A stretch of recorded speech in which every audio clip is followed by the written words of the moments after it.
The year that I decided to start my business, we were about a week away from having our first big event that we were hosting. We had advertised this all over the city. I even paid for a billboard, which I do not recommend, but I had put a lot of money, a lot of time into this event.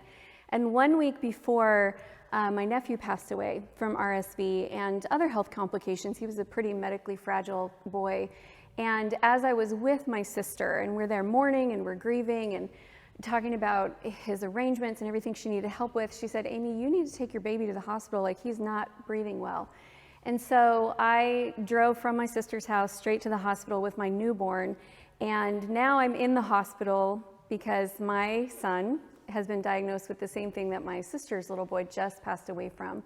And I was about a week away from my biggest event that was supposed to launch my whole business.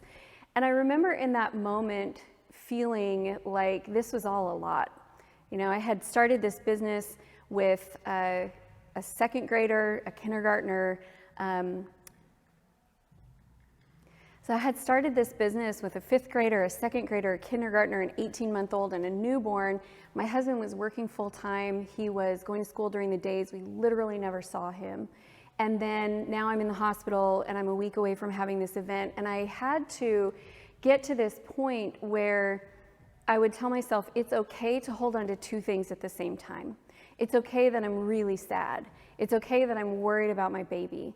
It's okay that I'm really overwhelmed. And it's okay that I'm still going to go forward. I'm still going to put one foot in front of the other. I'm still going to do the things that I need to do to move this forward.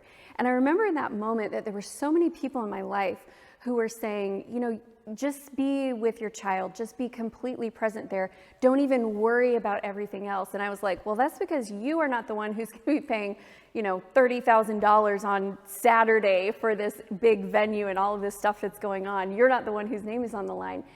But what really was going on was they wanted me to pull back in order to make things easier. And what I learned in that moment about success is that you have an opportunity to either pull back to where it's comfortable and it's easy, or you have the opportunity to push through towards what you want.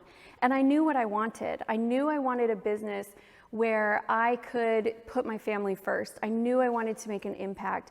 I knew I wanted to be able to have financial freedom. I knew I didn't want to have to build someone else's dream and then just get a small percentage of it. I wanted this for my family.